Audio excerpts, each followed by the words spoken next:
Operation Barbarossa 1941 දී නාසිවාදී දේශපාලනික න්‍යාය තුල ක්‍රියාත්මක වෙන ඇඩොල්ෆ් හිට්ලර් ජර්මන් හමුදාව යොදවමින් රුසියාව ආක්‍රමණය කිරීම සහ ගොඩනැගූ මෙහෙයුම තමයි ඔපරේෂන් බාර්බාරෝසා වෙන්නේ. ඉතින් මේ හිට්ලර් විසින් රුසියාව කියන සෝවියට් සමූහ ආණ්ඩුව තමගේ දේශපාලනික ආධිපත්‍යයට ගැනීම සඳහා විශාල ප්‍රයත්නයක් දරනවා. මොකද මේ වෙද්දී දෙවන ලෝක යුද්ධය ආරම්භ වෙමින් මේ වෙද්දී හිට්ලර් විසින් යුරෝපයේ රටවල් ආක්‍රමණය කරමින් දැඩි ආක්‍රමණකාරී පිළිවෙතක් සහ ආක්‍රමණකාරී ක්‍රියාවලියක් ගොඩනගමින් සිටින අවධියක්. මේ අවස්ථාවේ තමයි ඔහු රුසියාව ආක්‍රමණය කිරීමට, මොකද මේ වෙද්දී රුසියාව මිත්‍ර පිළ නියෝජනය කරන රටක්. ඒ නිසා ඔහුගේ ඉලක්කය බාරපත් වෙන්නේ රුසියාව තමාගේ ග්‍රහණයට ගන්න. ඒ නිසා සති 6ක හෝ 8ක මෙහෙයුමකින් මේ සුවිශාල සෝවියට් සමූහ ආණ්ඩුව තමාගේ දේශපාලනික ග්‍රහණයට ගන්න හිට්ලර් මැවූ සිහිනය බොද වෙන්න පටන් ගන්නවා. එනම් මේ ඔපරේෂන් බාර්බාරෝසා කියන රුසියාව යටත් කිරීමේ මෙහෙයුම ඇයි හිට්ලර් පරාජයටපත් වෙන්නේ?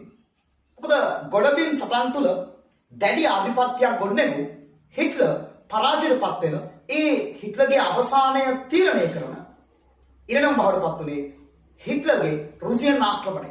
එහෙනම් ඇයි හිට්ලර් මෙච්චර දැවැන්ත ජර්මානු හමුදාවක්, නාසි හමුදාවක් නිර්මාණය කරමින් යුරෝපයේ දැවැන්ත ආක්‍රමණ ක්‍රියාවලියක හිටපු හිට්ලර්ට ඇයි රුසියාව ආක්‍රමණය කරන්න බැරි වුනේ? මේ නිසා බලපාන සාධක ගණනාවක් තියෙනවා. ඒක දෙකක් තමයි මේ රුසියානු හමුදාව මේ යුද්ධය සඳහා හරි අපූර්වට මුහුණ දෙන්න පටන් ගන්නවා. ඔවුන් යුද්ධය කියන එක අඛණ්ඩව පවත්වාගෙන යන්න උත්සාහ කරනවා. ඒත් එක්කම මේ හිට්ලර් කියන්නේ දැඩි අති මානසිකත්වයක් තුළ නැත්නම් ඔහු කියන අති මානයක් තුළ හිටපු නායකයෙක්. හිට්ලර් හිතුවේ නෑ තමාගේ හමුදා පෙරමුණ නැවත පසුබසට ගන්න. එසා හිට්ලර් හැම වෙලාවෙම දැක්කේ කෙසේ හෝ රුසියාව තමාගේ ග්‍රහණයට ගත යුතුයි.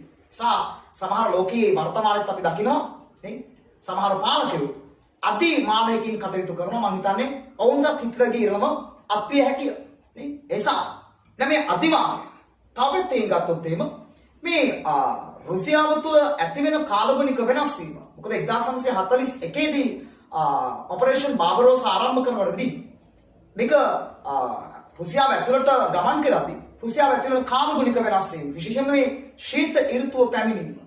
ශීත ඍතුව පැමිණීමත් එක්ක රුසියාව තුළ රුසියානු බටයන්ට වඩා මේ ජර්මානු නාසි බටයින්ට මේ ශීත ඍතුව තුළ සටන් කිරීමේ දැඩි අපහසුතාවයක් මතුවෙන පටන් ගන්නවා. ඔවුන් යුද්ධයේදී මිය ගියාට වඩා මේ දේශගුණික වෙනස් වීම තුළ හමුදාව අපහසුතාවයටපත් වෙලා තියෙනවා. ඔවුන්ට